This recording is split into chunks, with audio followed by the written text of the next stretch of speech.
আজকের ঘটনা পাঠিয়েছেন ঝুমুর মুখার্জি। ঝুমুর মুখার্জির পাঠানো ঘটনা আপনারা এর আগেও শুনেছেন। এই ঘটনাটা উনি বলছেন, রাগে মাথাটা ঝাঁঝা করে উঠল নিতার। এই হতচ্ছাড়া জায়গায় একটা মনের মতো কাচার লোকও পাওয়া যায় না। কোনো দিন ভালো করে কাচতে পারে না নিতা। বাপের বাড়িতে মা বৌদি জামা কাপড় কেচে দিত। বিয়ে হয়ে আসা স্তক আলাদা সংসার। দীপ নিজের প্যান্ট শার্ট লন্ড্রিতে দেয়, তার দামি কাপড়গুলো জামাগুলোও তাই। কিন্তু তার চুড়িদার, নাইটি, চাদর, বালিশের ঢাকা, কভার, পর্দা এগুলো তো কাচতে হবে। নিতার কোনো বাবু আনেনি। রান্না নিজে করে, বাসন মাজা, ঘর পোছা সব করে, কিন্তু সাবানে তার হাত চুলকায়, র্যাশ বেরিয়ে যায়। বাসন মাজে বালি দিয়ে, তাতে কিছু হয় না, কিন্তু সাবান কাচা, ওয়াশিং মেশিন কেনা বা কারেন্টে বিল দেওয়ার মতো অবস্থা তাদের নেই। সাধারণ নিম্নবিত্ত, অতএব কাজের মেয়েও ভরসা। তাও কি টাকা চাইছে, কষ্টের সৃষ্টি তাই রাখলো, কিন্তু বনিবনা হয় না। মালতী এত বাজে কাছে জাস্ট জলে ডুবিয়ে টাঙিয়ে দেয়। এরপর পলির মা তার রোজ কামাই, মাসে 10 দিন কামাই। বালতি হিসাবে কদিন কাচানো হলো, কিন্তু টাকাটা পড়ে যাচ্ছে। শেষে এই মোহিনী মেয়েটা বেটে হাট্টা কাট্টা মজবুত গড়ন পেটন, ঝপাঝপ কাজ করে। টাকাটাও সাধ্যের মধ্যে, কথাও কম কয়। আর বলবেই বা কী করে, সারা দিন রাত মুখে ওই প্যাকেট, গন্ধওয়ালা গুটখানা কী সব বলে সেই সব খায়। এসে দাঁড়ালেই গন্ধ পাওয়া যায়। আবার পাশের বাড়ির রান্নার মাসি বলে মেয়েটার বর নাকি অবাঙালি। ওরা নাকি বড় বউ দলবল মিলে রাত্রে নাকি মদও গেলে, তা মরুকগে, যা পারে করুক, এখানে বেচাল না করলেই হলো। এর আবার শর্ত আলাদা, সকালে কাচার সময় হবে না, 10টার পরে এসে ভিজিয়ে চলে যাবে, বিকাল 4টের সময় তিনি এসে কেচে মেলে দিয়ে যাবেন। বৌদির ঘুম থেকে ওঠার দরকার নেই, ছাদে তো কল আছে, কেচে মেলে দিয়ে যাবে। পরিষ্কার কাচা, বাধ্য হয়ে রাজি হয়েছিল। বেশ চলছিল। 2 দিন আসেনি, সেটা আগে বলে গেছে। বলেছিল রেখে দিও, এসে একবারে কাচবো। এরপর মুশকিল হলো, নিতার দূর সম্পর্কের এক খুড়শ্বশুর মারা গেছেন।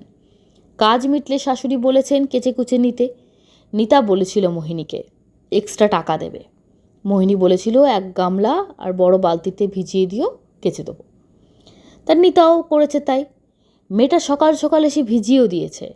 বলল আজ একটু পরেই কেচে দিয়ে যাব, অন্য বাড়িতে ছুটি নিয়েছি। আর কিছু বলেনি, নিতাও খেয়াল করেনি। সকালবেলা দাঁত মাজতে মাজতে নিতা রোদ ছাদে ওঠে। সেদিন সকালে গিয়ে চোখ কপালে, গামলা বালতি যেমন ভর্তি তেমন রয়েছে। মোহিনী কাল আসেনি। রাতে কোনোদিন ওরা ছাদে আসে না, ন্যাড়া ছাদ বলে দীপ আসতে মানা করে। তাছাড়া সন্ধ্যার দিকে রুটি তরকারি বানাতে বানাতে নিতা সিরিয়াল দেখে। এখন কি হবে, কিন্তু এত কাঁচা, কোনো কারণে কাল আসতে পারি, তাই নিশ্চয়ই আসবে, হে ভগবান যেন আসে। নিতা ঠাকুর ডাকতে লাগলো। বেলা বেড়ে গেল, কিন্তু মোহিনী এলো না। নিতা জানে মোড়ের মাথার ওই প্রফেসরের বাড়িতেও কাছে। বাধ্য হয়ে একটা পরিষ্কার চুড়িদার গলিয়ে সে অপরিচিত বাড়িতে গিয়ে দাঁড়ালো নিতা। প্রফেসরের বাড়িতেও সে আসেনি। রান্নার লোকটি বলল মোহিনী তো কামাই করে না, বলে পাঠিয়েছে কাজ করতে পারবে না, কাল সারা রাত নাকি বমি করেছে। কোনো রকমে একবারই কাঁচা ছিল, ভিজিয়ে দিয়েছে, সেটা করে বাড়ি চলে যাবে, আজকাল আর আসবে না। রান্নার মাসি তার বাড়ি চেনে না। নিতার না নিজেকে পাগল পাগল লাগছে। হাতে প্লাস্টিক জড়িয়ে কেচে নেবার চেষ্টা করছিল। ওগুলো নাড়াচাড়া করতে এত বিটকেল গন্ধ ছাড়লো যে বমি উঠে এলো। দীপ তো অনেক রাত্রে আসবে। নিপা এবার আশেপাশের কাজের লোকের কাছে গিয়ে হাতে পায়ে ধরল। কেউ রাজি হয় না। একজন শেষে 300 টাকা নেবে, কেচে দেবে, কিন্তু মেলবে না। অগত্যা তাই সই। রাগের নিতার মাথায় আগুন জ্বলছে। আসতে পারবি না ঠিক আছে, তুই ভিজিয়ে গেলি কেন? জানতিস না শরীর খারাপ? এভাবে নাকাল করার কোনো দরকার হয়? আসুক, আচ্ছা করে শোনাবো। এরা মনে মনে রাগ করছে, গজগজ করছে। 3 দিন হয়ে গেল, মোহিনী আর এলো না। কাঁচা তো জমছে, কোনো রকমের জল কাঁচা করে দিন চালাচ্ছে। রাগ কমে গিয়ে অপেক্ষা করতে করতেই লাগলো। দীপ বলল চিন্তা করো না, পরশু তো মাসের 1 তারিখ, মাইনে নিতে আসবে, আজ না হোক কাল।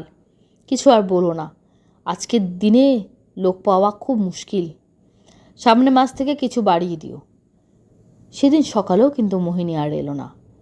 সন্ধ্যেবেলা হঠাৎই ফেস থেকে কারেন্ট চলে গেল। সিরিয়াল দেখা গেল চটকে, বিরক্ত লাগছিল। এমন সময় বাইরের গ্রিলে গেটের মাথার আংটাটা খোলার শব্দ হলো। কে আসছে?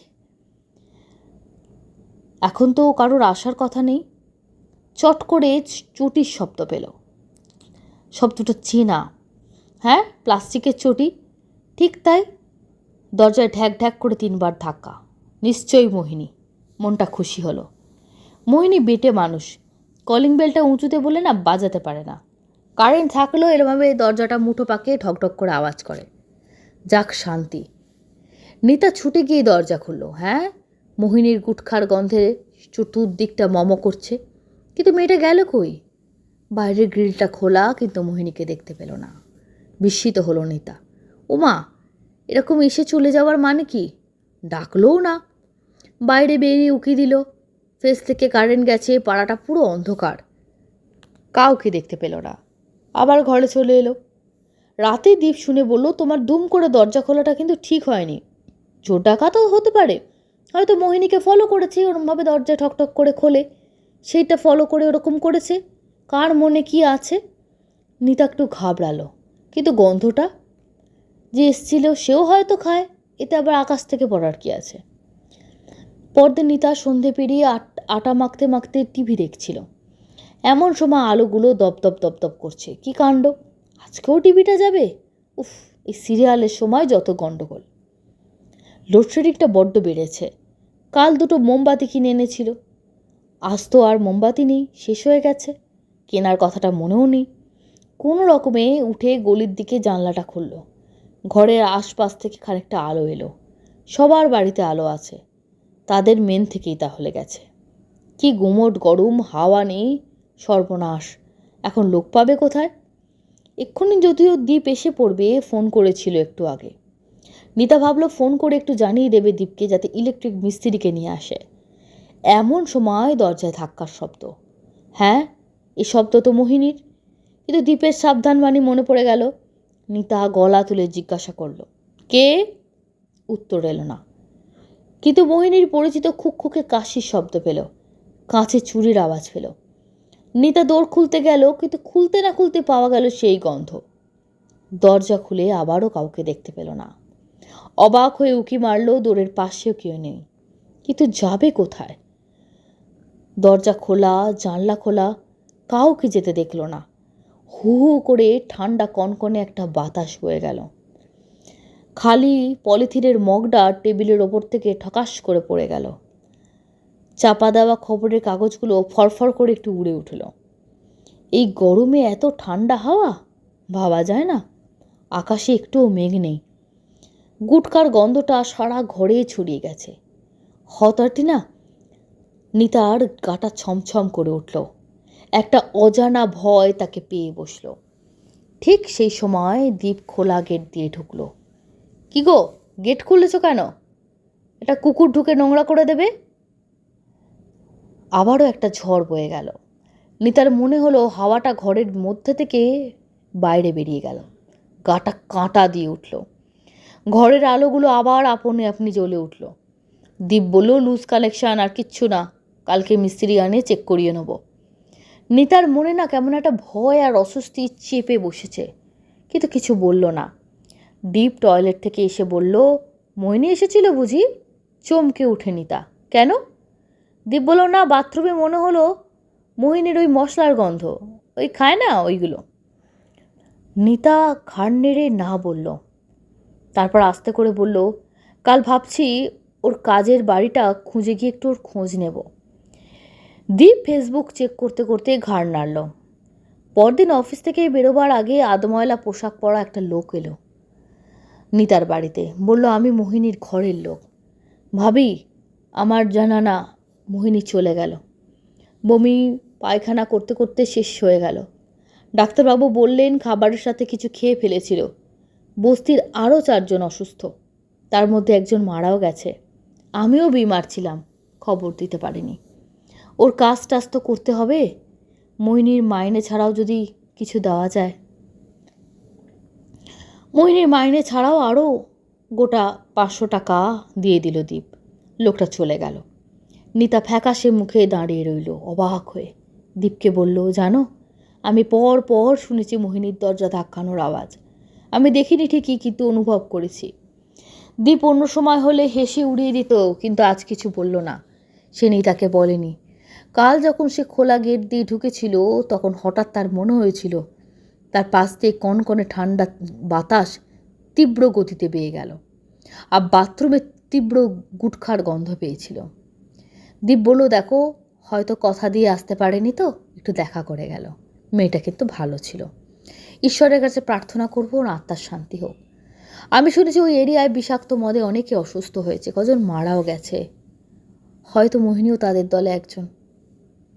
ভয় নেই, ও আর আসবে না, দেখো।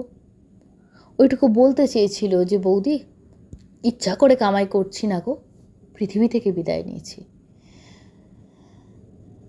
জীবন মুখার্জি আজকে ঘটনাটা যেভাবে শুরু করেছিলেন, একদম গল্পের আকারে, যে নিতা গজগজ করছে। বলে রাখি, নিতা তার প্রতিবেশিনী।